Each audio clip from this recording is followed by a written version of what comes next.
আসসালামু আলাইকুম মিস। ওয়ালাইকুম আসসালাম। কেমন আছো হাবিবা? আলহামদুলিল্লাহ মিস, ভালো আছি।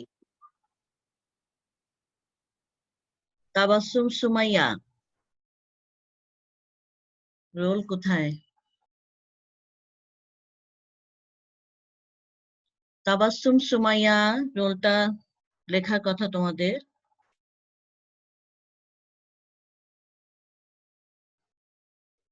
মিস আসসালামু আলাইকুম। ওয়ালাইকুম আসসালাম।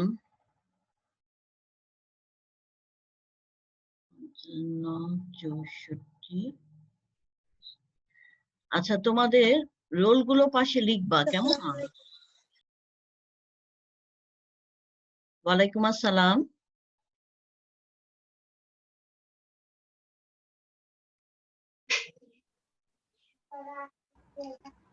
আসসালামু আলাইকুম মিস।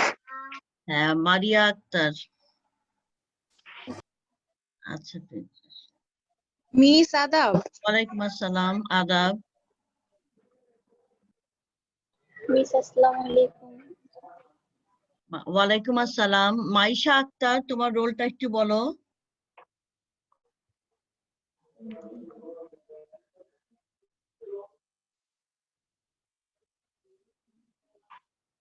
মাইশা আক্তার, মাইশা আক্তারের রোলটা একটু জানতে চাচ্ছি। মিস আসসালামু আলাইকুম। ওয়ালাইকুম আসসালাম। মাইশা আক্তার। আসসালামু আলাইকুম। মাইশা আক্তার, আমাকে শুনতে পাচ্ছ? রোল পাশে লেখার কথা।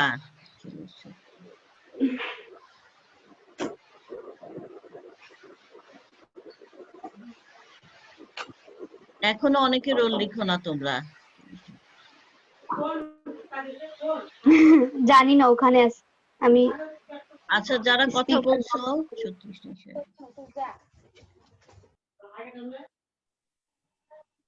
না, কারো দেওয়ার কথা না, মিম হবে। আমি ওকে বলছিলাম আচ্ছা, ক্লাস তোমরা শুরু হলে মিউট রাখো, বাসায় কথা বলছো। 85।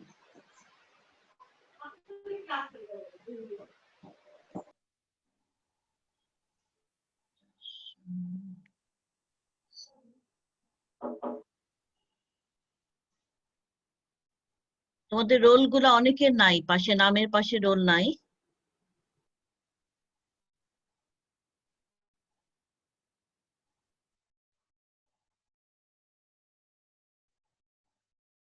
এভাবে কিন্তু অনেক সময় নষ্ট হয়। হ্যাঁ, এই রোল রাখবে। আর এত বড় করে নাম লেখার দরকার নেই, প্রজ্ঞা।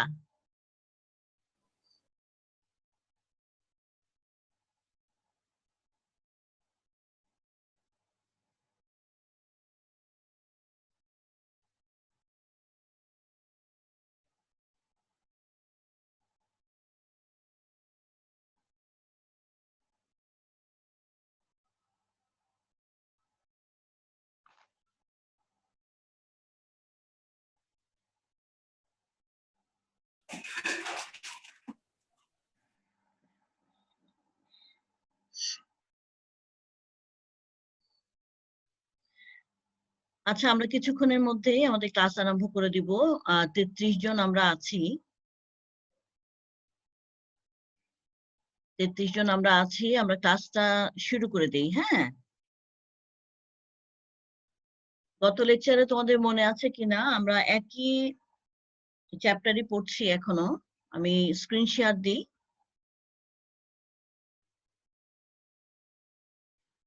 তোমাদের কিছু বাড়ি কাজও দেওয়া হয়েছিল, তোমরা সেই বাড়ির কাজগুলো কি করেছো নাকি সেটা আগে বলো। তোমরা কিন্তু কোনো বাড়ির কাজ দিচ্ছ না আমাকে। হ্যাঁ, 10, 44, 48।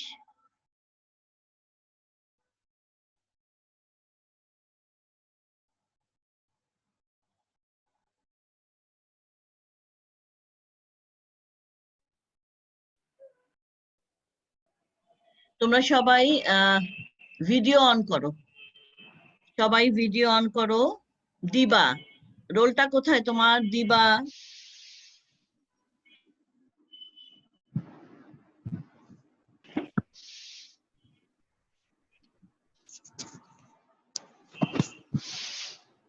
তোমাদের রোলগুলা তো পাশে লেখার কথা, নামের পাশে, তাই না?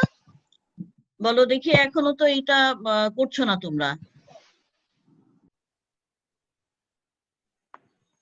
আচ্ছা, আমরা আবারও তোমাদের জীববিজ্ঞান প্রথম পত্র ক্লাস আরম্ভ করতে যাচ্ছি। একাদশ দ্বাদশ শ্রেণীর জীববিজ্ঞান প্রথম পত্র,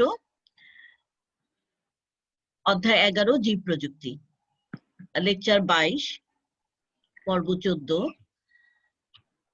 আমরা পড়ছিলাম জীব প্রযুক্তির ব্যবহার, রিকম্বিনেন্ট ডিএনএ প্রযুক্তির প্রয়োগ নিয়ে।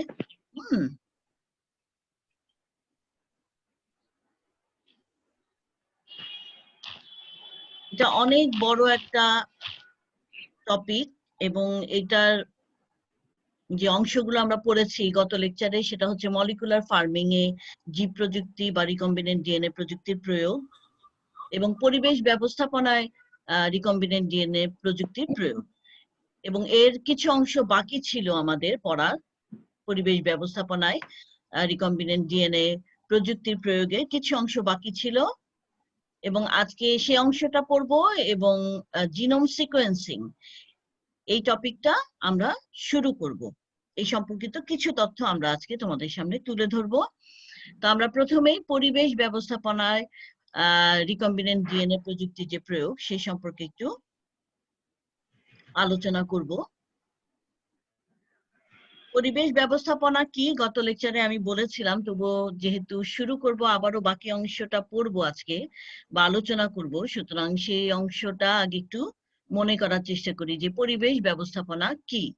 ঠিক আছে? তোমাদের মনে আছে নিশ্চয়ই যেসব ব্যবস্থা গ্রহণের মাধ্যমে আমরা কি করতে পারি, পরিবেশকে উন্নত করতে পারি। পরিবেশ অনেক পদার্থ আছে যেগুলো দ্বারা দূষিত হয়। সেই দূষণকারী উপাদান সমূহকে আমরা নিয়ন্ত্রণ করতে পারি, অথবা সেই পদার্থগুলোকে পুনঃপ্রক্রিয়াজাত করে বা অন্যভাবে ব্যবহার করে আমরা পরিবেশকে দূষণকারী উপাদান থেকে বাঁচিয়ে রাখতে পারি, অথবা আমরা পরিবেশকে আবার উন্নত অবস্থায় নিয়ে আসতে পারি। ঠিক আছে? এই যে ব্যবস্থা, এই ব্যবস্থাই হচ্ছে পরিবেশ ব্যবস্থাপনা। আমি আবার বলছি যে কিছু ব্যবস্থা গ্রহণের মাধ্যমে আমরা পরিবেশকে দূষক নিয়ন্ত্রণের মাধ্যমে পরিবেশকে আবার আগের অবস্থায় বা ভালো অবস্থায় বা উন্নত অবস্থায় নিয়ে আসতে পারি। এই যে ব্যবস্থা, একেই বলা হচ্ছে পরিবেশ ব্যবস্থাপনা। তো পরিবেশ ব্যবস্থাপনা বিভিন্নভাবেই করা যেতে পারে। বিভিন্নভাবেই করা যেতে পারে। তার মধ্যে আমরা কয়েকটা সম্পর্কে গত লেকচারে পড়েছি, জেনেছি। আজকে আমরা সেই একটা অংশ যেটা সম্পূর্ণ করতে পারিনি, সেই অংশটা থেকে আরম্ভ করব। পয় বজ্র বা সিওয়েজ যে আত্তীকরণ, সেই ব্যবস্থাপনা। সিওয়েজ সম্পর্কে একটু বলি। আমরা জানি যে ঘরবাড়ি, মহল্লা, কৃষি খামার থেকে কিছু মলমূত্র, জঞ্জাল, এগুলো আমরা বের করি, তাই না? বা এগুলো নির্গত হয়, সেগুলোকে আমরা বলি নর্দমার ময়লা বা সিওয়েজ।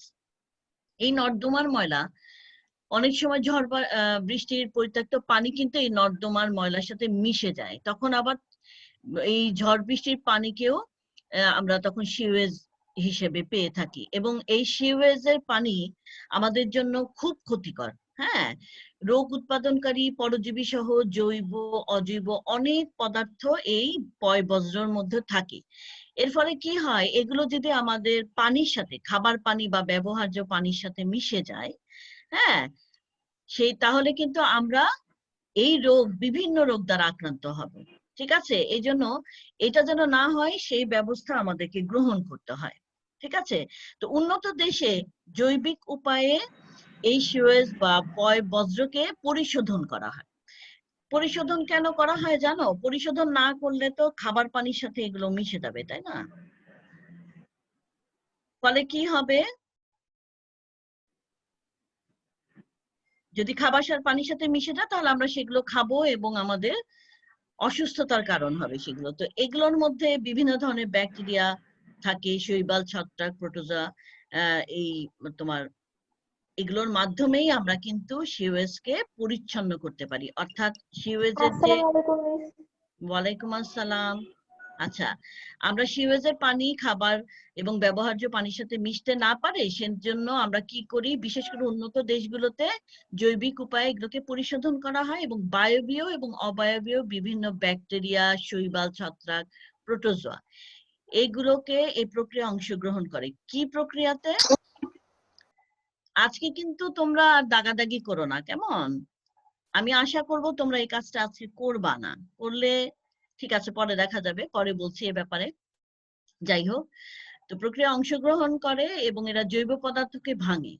এই যে এই শৈবাল, ব্যাকটেরিয়া এগুলো কি করে, এগুলো হচ্ছে তোমার সিওয়েজের জৈব পদার্থকে ভেঙে কার্বন ডাই অক্সাইড মিথেনে পরিণত করে। ফলে কি হয়, আমরা সিওয়েজে যে ক্ষতিকর যে পদার্থগুলো সেগুলো থেকে মুক্ত হতে পারি। তো তোমরা কি বুঝতে পেরেছো সিওয়েজ কি এবং সিওয়েজ থেকে আমরা কেন সিওয়েজকে আবার আচ্ছা ঠিক আছে।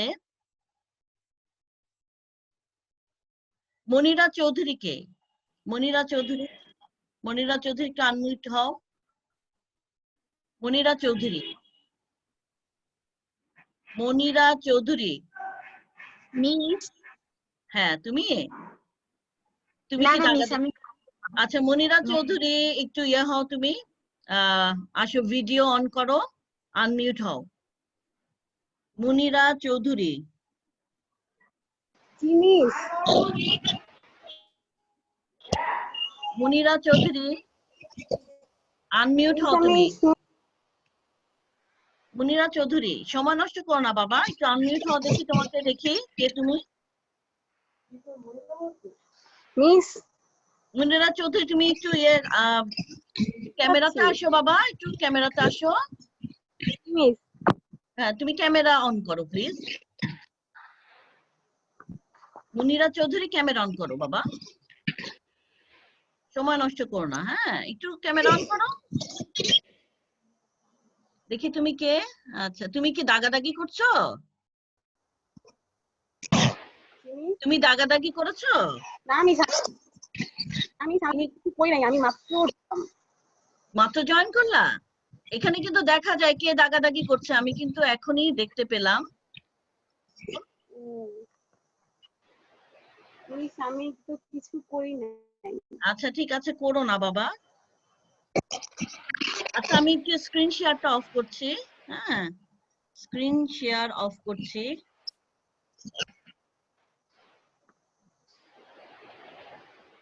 আচ্ছা, কেউ করো না, হ্যাঁ করো না, আমি এখানে দেখতে পাবো, কেমন? সুতরাং করো না কেউ আর, আশা করব তোমরা এই ভুলটা আর করবে না। হ্যাঁ, ভুলে হয়তো করেছো। আচ্ছা যাই হোক, তোমরা মিউট করো, মিউট হও বাবা, মিউট হও। আচ্ছা ঠিক আছে, তো আমরা এই সিওয়েজের কথা বলছিলাম। সিওয়েজ থেকে আমরা পানিকে মুক্ত করব, অর্থাৎ সিওয়েজ বা বজ্র পদার্থ থেকে ভালো পানির সাথে যেন বজ্র পদার্থ না মিশে যায় সেই ব্যবস্থা গ্রহণের উদ্দেশ্যে কিছু কাজ করা হয়ে থাকে। যে আমি বলছিলাম, সেই বর্তমানে সিওয়েজ আত্তীকরণের সুবিধার জন্য, অর্থাৎ সিওয়েজ এর বজ্রগুলো যেন মুক্ত হয় সেই সুবিধার জন্য কিছু নির্বাচিত অণুজীবের স্টার্টার কালচার তৈরি করা হচ্ছে।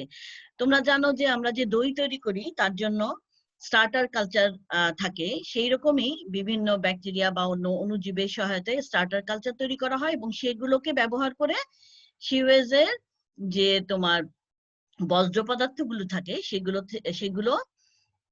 সেগুলো থেকে সিওয়েজকে বা পানিকে আলাদা করে ফেলা হয়। এবং এছাড়া সিওয়েজ আত্তীকরণের জন্য কিছু প্ল্যান্ট ব্যবহার করা হয়, প্ল্যান্ট। হ্যাঁ, কিছু প্ল্যান্ট আছে।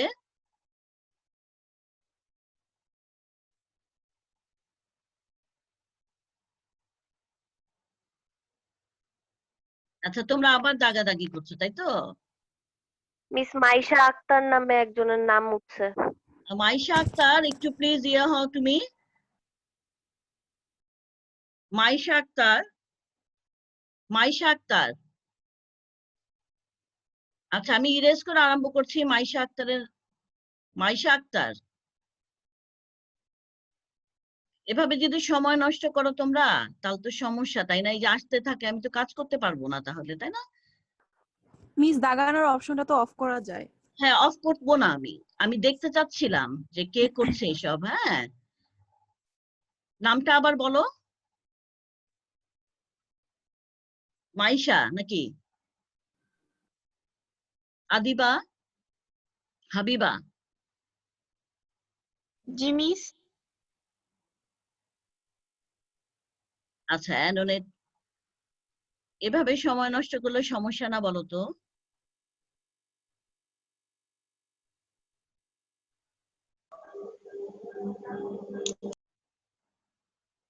ঠিক আছে, এখন দাগাও দেখি বাবা একটু, কে দাগাচ্ছিল নামটা একটু বলো।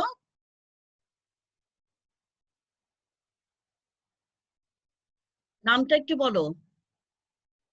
আচ্ছা ঠিক আছে, আমি পরের অংশে চলে যাচ্ছি।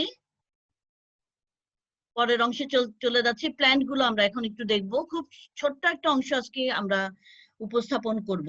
আমরা প্রথম দেখেছি মুনিরা দাগাচ্ছিল, আর কে যেন আমাকে বললা নামটা, একটু বলবা আবার প্লিজ, একটু বলো। মিস মাইশা আক্তার। হ্যাঁ মাইশা, মাইশা আক্তার। অসুবিধা নাই, ঠিক আছে, অসুবিধা নেই। আচ্ছা আমরা একটা চিত্র আমাদের সামনে দেখতে পাচ্ছি। সুনেরা না, তুমি আমাকে বলেছো না? আচ্ছা ঠিক আছে, আমরা সামনে একটা চিত্র দেখতে পাচ্ছি। এখানে দেখতে পাচ্ছি অ্যাক্টিভেটেড স্ল্যাশ পদ্ধতিতে সিওএস পরিশোধন, অর্থাৎ এই যে একটা আমরা প্রকল্পের মতো দেখতে পাচ্ছি, প্ল্যান্ট দেখতে পাচ্ছি আমাদের সামনে। এই প্ল্যান্টের মধ্য দিয়ে কি করা যায়, তোমার সিওএস কে, হ্যাঁ মানে ভালো পানি সিওএস থেকে কি করে পরিশোধিত পানি আমরা পেতে পারি সেটা দেখানো হয়েছে। তো এখানে দুটা ট্যাঙ্ক থাকে, একটা নাম হচ্ছে অ্যারেশন ট্যাঙ্ক আর একটা নাম হচ্ছে সেডিমেন্টেশন ট্যাঙ্ক। হ্যাঁ, আমরা এখন দেখব কিভাবে এই কাজটা করা হয়ে থাকে। বর্তমানে সারা বিশ্বে অ্যাক্টিভেটেড স্ল্যাশ পদ্ধতি সিওএস পরিশোধন করে পরিশোধিত পানি নদী বা হ্রদে ছাড়া হয়। বেশিরভাগ দেশেই কিন্তু এই কাজটা করা হয়, সিওএস থেকে, হ্যাঁ সিওএস এর পানিটাকে পরিশোধন করা হয়, পরিশোধন করে তারপরে সেই পানিটাকে নদী বা হ্রদে ছাড়া হয়, যেটা আমাদের দেশে সেইভাবে ফলো করা হয় না। এটি একটি সহজ জীবজ পদ্ধতি।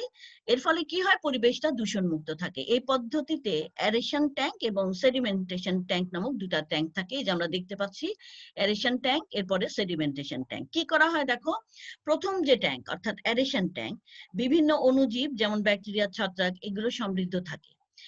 এই অ্যারেশন ট্যাঙ্কের মধ্যে অণুজীব থাকে, ব্যাকটেরিয়া, ছত্রাক এগুলো থাকে, এবং এরা কি করে, এই ব্যাকটেরিয়া এবং ছত্রাক জৈব বস্তুকে ভেঙে ফেলে, ভেঙে কার্বন ডাইঅক্সাইড ও পানিতে পরিণত করে। তাহলে জৈব বস্তু বা জৈব যে আমাদের ময়লাগুলো ছিল সেগুলোকে ভেঙে ফেলার ফলে কি হচ্ছে, একরকম পরিশোধন হয়ে যাচ্ছে। কেমন? এরপরে দ্বিতীয় ট্যাঙ্ক অর্থাৎ সেডিমেন্টেশন ট্যাঙ্কে পানিকে স্থিতিশীল রাখা হয়।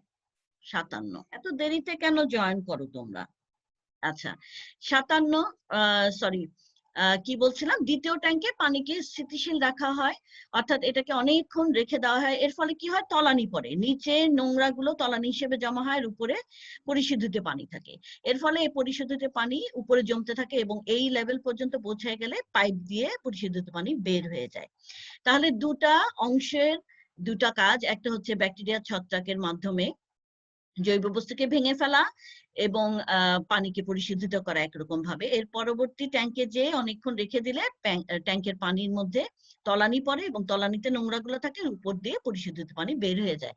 এটা কিন্তু অনেক কঠিন একটা বা বড় একটা কাজ না, খুব বেশি জটিলও একটা কাজ না, এটা সহজেই করা যায়। তলানিগুলোকে পরবর্তীতে সার হিসেবে ব্যবহার করা হয়, এবং এই কাজে যে ব্যাকটেরিয়াকে ব্যবহার করা হয়, বিশেষ করে সেই উল্লেখযোগ্য ব্যাকটেরিয়ার নামটা তোমাদের একটু মনে রাখতে হবে, জুগ্লেয়া রামিজেরা।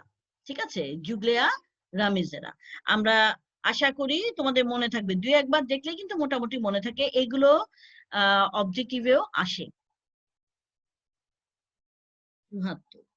আচ্ছা তোমরা এত দেরিতে আসবে না, একটু সময় মতো জয়েন করলে সুবিধা হয়। এরপরে জিনোম সিকোয়েন্সিং।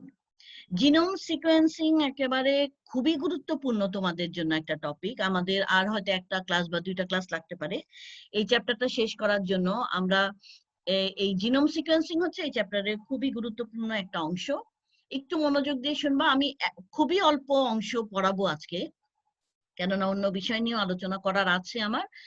আমরা প্রথমেই দেখি যে জিনোম সিকোয়েন্সিং কি। আচ্ছা তোমাদের বইয়ে যেভাবে দেওয়া আছে সেই জিনিসটাকেই তুলে ধরেছি তোমাদের সামনে। হলুদ রঙে দেখো চিহ্নিত করেছি, হাইলাইট করেছি যে অংশগুলোকে, তোমরাও হাইলাইট করে নাও। তোমাদের সামনে অনেকেরই বই আছে, যারা বই নিয়ে বসনি তারা পরবর্তীতে স্ক্রিনশট নিয়ে নাও, পরবর্তীতে একটু বইটা কষ্ট করে দাগায় নিবা, তাহলে তোমাদের জন্য সুবিধা হবে। এই অংশগুলোকে তোমাদের মনে রাখতে হবে, কেমন? একটু দেখো যে জিনোম সিকোয়েন্সিং এর জন্য আমরা প্রথমে জানবো জিনোম কি। জিনোম কি তোমরা হয়তো জানো, অনেকেই জানো, অনেকের মনে আছে, অনেকের মনে নাই। একটু আবার মনে করার চেষ্টা করি আমরা। কোনো একটা প্রজাতির একটি নিউক্লিয়াসে সাধারণত ক্রোমোজোমের একটা সেটকে বলা হয় জিনোম। আমরা জানি প্রতি প্রজাতিতেই মানে ক্রোমোজোম থাকবেই, মানে হলো নিউক্লিয়াস থাকবেই। কোষ আছে তার মানে নিউক্লিয়াস আছে, তাই না? নিউক্লিয়াস আছে যদি ইউক্যারিওটিক সেল হয়, তাহলে সেই নিউক্লিয়াসে যে ক্রোমোজোম সেট থাকে, হ্যাঁ, একটা ক্রোমোজোম সেটকে আমরা বলবো জিনোম। একটা ক্রোমোজোমের একটা সেটকে বলবো আমরা জিনোম। তোমরা কি শুনতে পাচ্ছ? আমাকে একজন একটু বলো তো। জি মিস। আচ্ছা, জি মিস। শুনতে পাচ্ছ? ওকে, জি মিস। আচ্ছা, তাহলে জি মিস। ওকে, ঠিক আছে, একজন বলেছো, দুইজন বলেছো, ঠিক আছে, থ্যাংক ইউ। তাহলে একটি জীবে এক সেট ক্রোমোজোমে অবস্থিত সকল জিন সহ পূর্ণাঙ্গ ডিএনএ হলো জিনোম। তুমি যে কোনো একভাবে বলতে পারো, কোন একটা প্রজাতির একটা নিউক্লিয়াসে সাধারণত ক্রোমোজোমের একটা সেটকে বলা হচ্ছে জিনোম, অথবা এইভাবে বলা যায় একটা জীবে এক সেট ক্রোমোজোমে, দেখো এক সেট ক্রোমোজোমকে জিনোম বলছে, অথবা এই এক সেট ক্রোমোজোমের মধ্যে যত ডিএনএ আছে বা যত জিন আছে, এই পুরাটা এক সেটের মধ্যে যা আছে পুরাটাকে আমরা বলতে পারি জিনোম। হ্যাঁ, অথবা একটি জীবকোষে অবস্থিত জিন সমষ্টিকে একত্রে আমরা বলতে পারি জিনোম। ঠিক আছে, একে আমরা মাস্টার ব্লুপ্রিন্টও আমরা বলতে পারি, কেননা এটা একটা জীবের মধ্যে একই রকম হয়ে থাকে। তোমরা যদি বই নিয়ে থাকো সামনে, তাহলে তোমাদের জন্য অনেক সুবিধা হবে বুঝতে এবং দাগাতে। আচ্ছা, তাহলে আমরা বুঝতে পারলাম কোন একটা প্রজাতির নিউক্লিয়াসে যে এক সেট ক্রোমোজোম, তাকে আমরা বলবো হচ্ছে জিনোম, অথবা ওই এক সেট ক্রোমোজোমে অবস্থিত সকল ডিএনএ বা জিনকে আমরা বলবো জিনোম। একে বলা হচ্ছে মাস্টার ব্লুপ্রিন্ট। ঠিক আছে, আচ্ছা, অনেক সময় আসে যে মাস্টার ব্লুপ্রিন্ট কেন বলা হয় বা ইত্যাদি, বা কাকে বলা হয়, হ্যাঁ, বা কার অপর নাম, এভাবে প্রশ্ন আসে। এই জন্য আমরা একটু দাগিয়ে নিয়েছি, এখানে দাগিয়ে দেখিয়েছি তোমাদেরকে। এরপরে দেখো জিনোম সিকোয়েন্স কি। আচ্ছা, এখন তোমরা দেখলা যে ডিএনএ, একটা ডিএনএ এক সেট ক্রোমোজোমের মধ্যে, বা হ্যাঁ, এক সেট ক্রোমোজোমের মধ্যে অবস্থিত ডিএনএ, সেই ডিএনএ গুলো তোমরা জানো যে ডিএনএ অনুদৈর্ঘ্যে 4 ধরনের বেজ, এ টি জি সি, এই 4 ধরনের বেজ গুলো কিন্তু একটা নির্দিষ্ট অনুক্রমে একটার পর একটা সাজানো থাকে। এই যে সাজানো থাকে তা হলো জিনোম সিকোয়েন্স। এই সাজানো থাকাটাকেই বলা হচ্ছে জিনোম সিকোয়েন্স। তোমরা কি বুঝতে পেরেছো? একটু হ্যাঁ না বলো। ওকে, থ্যাংক ইউ। ডিএনএ অণুর অনুদৈর্ঘ্যে আমরা জানি যে 4টা বেস থাকে, এগুলো যেভাবে সাজানো থাকে তাকে বলা হবে জিনোম সিকোয়েন্স। আর এই যে সিকোয়েন্সটা ডিএনএ কিভাবে আছে, এই সিকোয়েন্সটা সাজানোর পদ্ধতিটা যে আমরা উদ্ঘাটন করি বা জানি, হ্যাঁ, এই উদ্ঘাটন করাই হলো জিনোম সিকোয়েন্সিং। জিনোম সিকোয়েন্সিং বা ডিএনএ সিকোয়েন্সিং। তাহলে তোমরা কি এই ব্যাপারটা ক্লিয়ার হয়েছো? জিনোম কি, জিনোম সিকোয়েন্স কি এবং জিনোম সিকোয়েন্সিং কি? তোমরা কি ক্লিয়ার? এই ব্যাপারটা তোমরা আজকে তোমাদেরকে কাজ দিলাম, তোমরা বাসায় এই অংশটুকু, আমি আজকে যতটুকু অংশ পড়িয়েছি একটু দেখবে, বই দাগিয়ে পড়বে, কেননা পরবর্তীতে যে জিনোম সিকোয়েন্সিং আমরা পড়বো সেটা কিন্তু তোমাদেরকে বুঝে পড়তে হবে, এখানে মুখস্থ করার তেমন কোনো সুযোগ নাই। এবং জিনোম সিকোয়েন্সিং থেকে বারবারই প্রশ্ন এসে থাকে। তা আমরা একটু চলে যাব আমাদের প্রশ্নে। হ্যাঁ, বাড়ির কাজ, তোমরা বাড়ির কাজ করবে আশা করি, দাগিয়ে দাগিয়ে অ্যাটলিস্ট পড়ে রাখবে, কেমন? আমরা একটু দেখি আজকে আমাদের বাড়ি কাজগুলো, পরে আমরা কিন্তু সামনের দিকে কোনো সমস্যা থাকলে সেগুলো আবার আলোচনা করে দিব। প্রথমে আছে দেখো জিনোম কি, পরবর্তী অংশ যেটা পড়ালাম জিনোম কি, সেখান থেকে একটা জ্ঞানমূলক প্রশ্ন। জিনোম সিকোয়েন্স কি, এখনই পড়েছি আমরা। এরপরে 3 নাম্বার আছে জিনোম সিকোয়েন্সিং বা ডিএনএ সিকোয়েন্সিং কি, এগুলো সবই হচ্ছে জ্ঞানমূলক প্রশ্ন। আচ্ছা, জিনোম সিকোয়েন্সিং যা, ডিএনএ সিকোয়েন্সিং ও কিন্তু একই উত্তর হবে, কারণ কেননা একই, দুটাকে একই নামে ডাকা হয়। আচ্ছা, অরিয়াম সিদ্দিকা, আচ্ছা রোল নাই, হ্যাঁ না মরিয়াম সিদ্দিকা।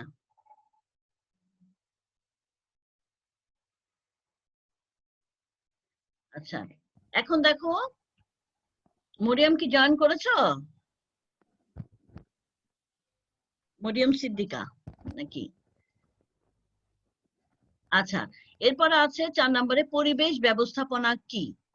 পরিবেশ ব্যবস্থাপনা কি এটা আমরা গত ক্লাস থেকেই পড়ছি, হ্যাঁ এটা একটা জ্ঞানমূলক প্রশ্ন। এরপরে 5 নম্বরে আছে অ্যাক্টিভেটেড স্ল্যাশ পদ্ধতি ব্যাখ্যা করো। অ্যাক্টিভেটেড স্ল্যাশ পদ্ধতি কিছুক্ষণ আগে আমরা পড়েছি, এটা পরিবেশ ব্যবস্থাপনায় কাজে লাগানো হয় এই পদ্ধতিকে, এটা একটা প্ল্যান্ট। 6 নম্বরে আছে পরিবেশ ব্যবস্থাপনায় জীব প্রযুক্তির ব্যবহার, গুরুত্ব প্রয়োগ আলোচনা করা। এটা একটা উচ্চতর দক্ষতা ভিত্তিক প্রশ্ন। এটা গত লেকচার আর আজকের লেকচারে যে অংশগুলো পড়েছি সবগুলো মিলিয়ে হবে, ছোট করে লিখতে হবে। আমি আশা করি তোমরা পারবে, কেননা তোমরা দেখেছো যে বইয়ের অংশ আমরা উপস্থাপন করেছি, সেখানে আমরা দাগিয়ে দিয়েছি যে অংশগুলো তোমাদেরকে উল্লেখ করতে হবে উত্তরে, সেটা কিন্তু সুন্দর করে হাইলাইট করে দেওয়া আছে। তোমরা একটু দেখবে, আবার দেখো, তোমরা যদি দেখো সঠিকভাবে বুঝতে পারবে যে কোন কোন অংশগুলোকে আমাদের এখানে উপস্থাপন করতে হবে। এখন বলো তোমাদের সমস্যা থাকলে, কোনো সমস্যা থাকলে সমাধান করি আজকের লেকচার থেকে। কেমন? আজকের লেকচার থেকে কোনো সমস্যা থাকলে বলো, সেই অংশটুকু আমি একটু আলোচনা করে দিব। নাহলে এর মাঝখানে আমি একটু নাম ডাকবো, এরপরে তোমাদের কোনো সমস্যা মনে হলে সেই সমস্যার সমাধান করে দিব, চেষ্টা করব আমি। দেখো প্রশ্নগুলোতে কোনো সমস্যা আছে কিনা, প্রশ্ন বুঝতে? হ্যাঁ অথবা না কিছু একটা বলো। আচ্ছা ওকে, সমস্যা নাই। আচ্ছা তোমরা তোমাদের ভিডিও অন করো, হ্যাঁ ভিডিও অন করো, সবাই ভিডিও অন করো প্লিজ, সবাই ভিডিও অন করো। তাহলে আমি একটু রোল কল করব এখন, হ্যাঁ রোল কল করছি, বাড়ির কাছে রেখে দিচ্ছি এখানেই। তোমাদের সমস্যা থাকলে বলবে কিন্তু, হ্যাঁ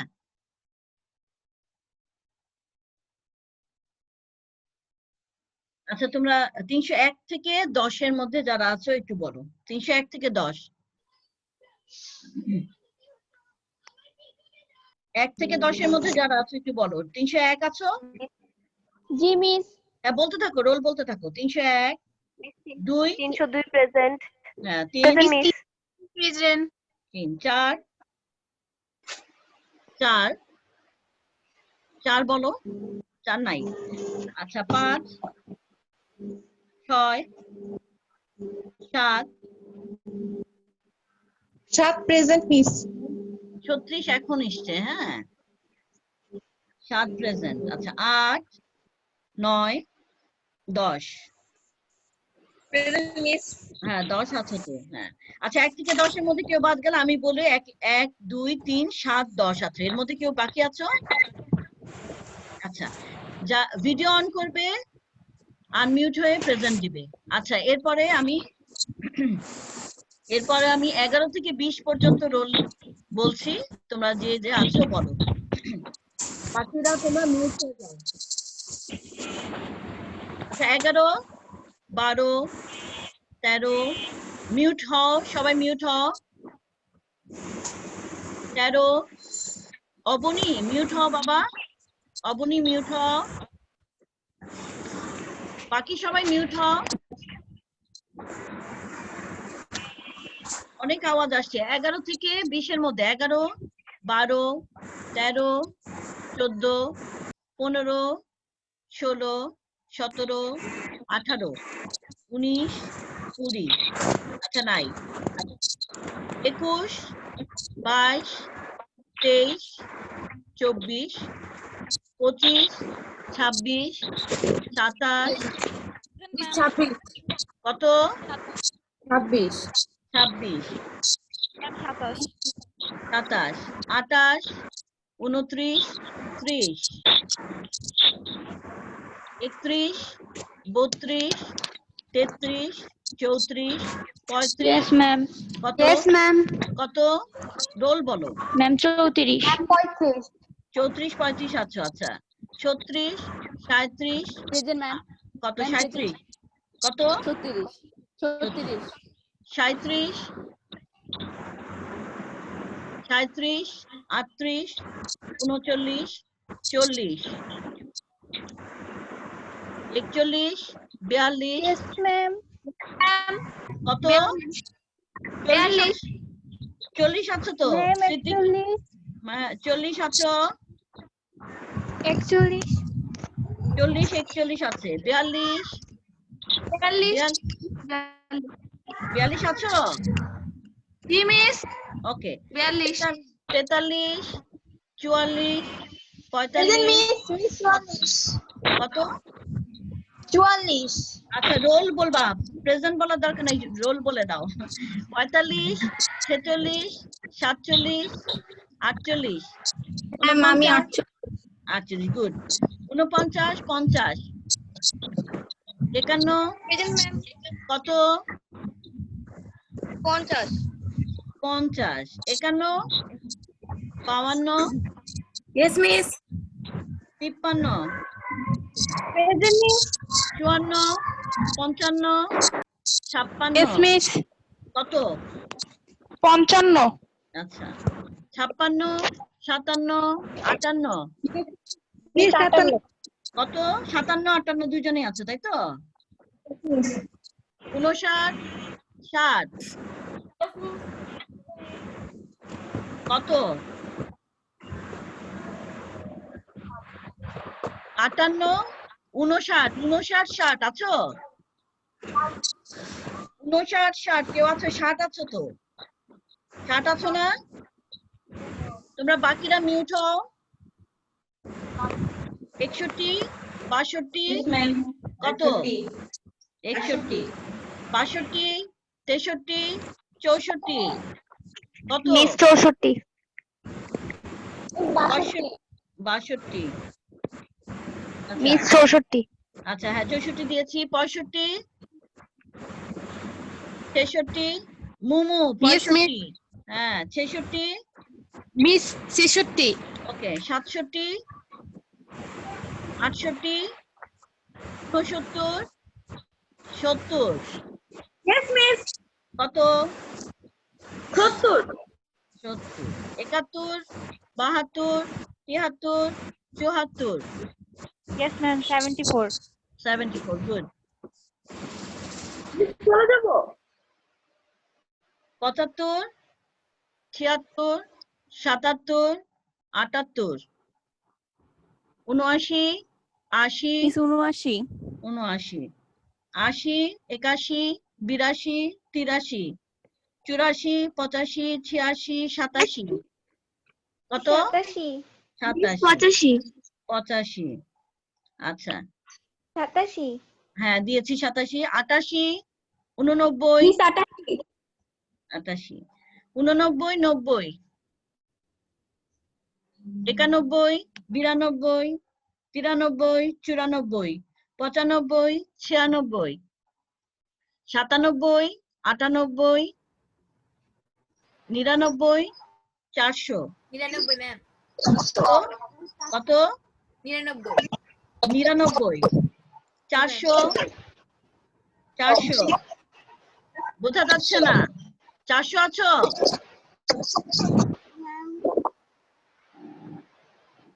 চারশো আচ্ছা তোমরা সবাই মিউট হও যে প্রেজেন্ট দিবা সে আনমিউট হবা আচ্ছা 401 2 3 403 কত 403 জি মিস আচ্ছা একটু রোলটা বলো 404 403 আচ্ছা 404 আছো এখন দিবা দিবা আসছো কেন এই সময় আচ্ছা 403 404 5 6 7 8 9 409 410 410 মিস 410 এখন এখন মেয়েরা জয়েন করছে কেন বুঝতে পারছি না দিবা আর নাফিজা এখন তো আসলে মিস কারেন্ট চলে গেছিল, ও মেসেজ আচ্ছা, আচ্ছা। পাঠিয়েছে আচ্ছা আচ্ছা প্রেজেন্ট দিতে পারেনি ও।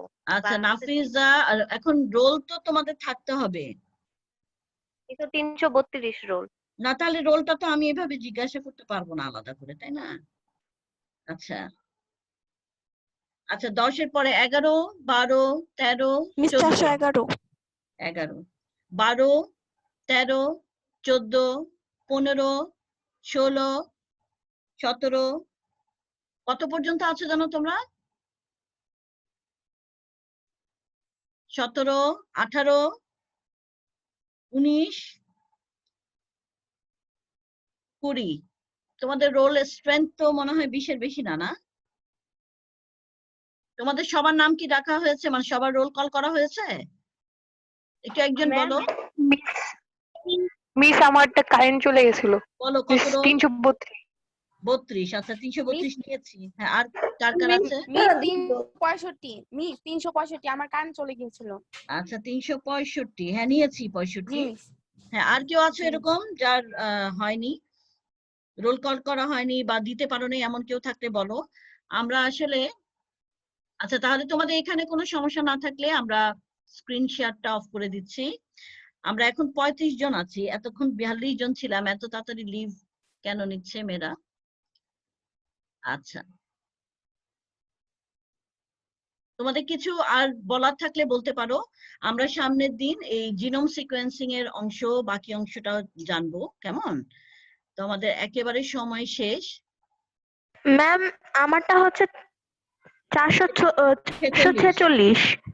আচ্ছা এরকম কেউ থাকলে বলতে পারো, বলতে পারো 346। আর যাদের এই দেখো তাবাসসুম সুমাইয়া আছো নাকি? তোমার কিন্তু রোল নাই, কেমন? রোল নাই, নামের পাশে রোল নাই। আমার 19305। 305, কিন্তু তুমি তো রোল দাও নাই। কেন দাও নাই? এই যে তুমি তো উপস্থিত না আমার এখানে। মিস ঠিক আছে? আমারটা তো শো করতেছে তাবাসসুম 19305। তাই? আচ্ছা কিন্তু জি 305 মিস। তো রোল কল করার সময় তো তুমি ছিলা না, তাই না? মানে দাওনি। মিস আচ্ছা ছিলাম তো। কিন্তু প্রেজেন্ট বলেছো, এই জন্য একটু খেয়াল করে করে জি দিবা। মিস। আচ্ছা আচ্ছা ঠিক আছে, আমাদের সময় একেবারে শেষের দিকে। তোমাদের কোনো সমস্যা থাকলে তোমরা বলতে পারো, সমস্যা বলো। হ্যাঁ, যদি সমস্যা থাকে সমস্যাগুলো বলো। হ্যাঁ,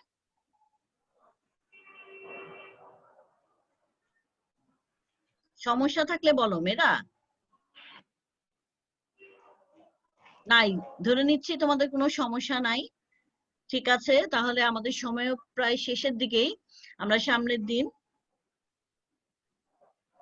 দিন যে অংশটা পড়বো, আশা করি তোমরা একটু বাসায় দেখে নিবা সেই অংশটা। জিনোম সিকোয়েন্সিং এর অংশটুকু একটু বাসায় বসে দেখবা, বইটা একটু দেখবা, আর যতটুকু পড়ানো হয়েছে সেটা তো দেখবাই। আর হোমওয়ার্ক গুলো না করলে তোমরা অনেক পিছিয়ে যাবা, কারণ যে কোনো সময় কিন্তু পরীক্ষা নিতে পারি আমি। তো তোমরা সবাই একটু ভিডিওটা অন করো, তোমাদের কিন্তু ভিডিও অন করে ক্লাস করার কথা ছিল, কেমন? হ্যাঁ, এটা কিন্তু তোমরা মানছো না। ভিডিও অন করে ক্লাস করো, কোনো সমস্যা নাই। তো ঠিক আছে, আজকে এ পর্যন্তই। হ্যাঁ, সবাই ভালো থাকো, সুস্থ থাকো। আল্লাহ হাফেজ। মিস আসসালামু আদাব। আলাইকুম মিস। ওয়ালাইকুম আসসালাম। মিস ওয়ালাইকুম আদাব। আদাব।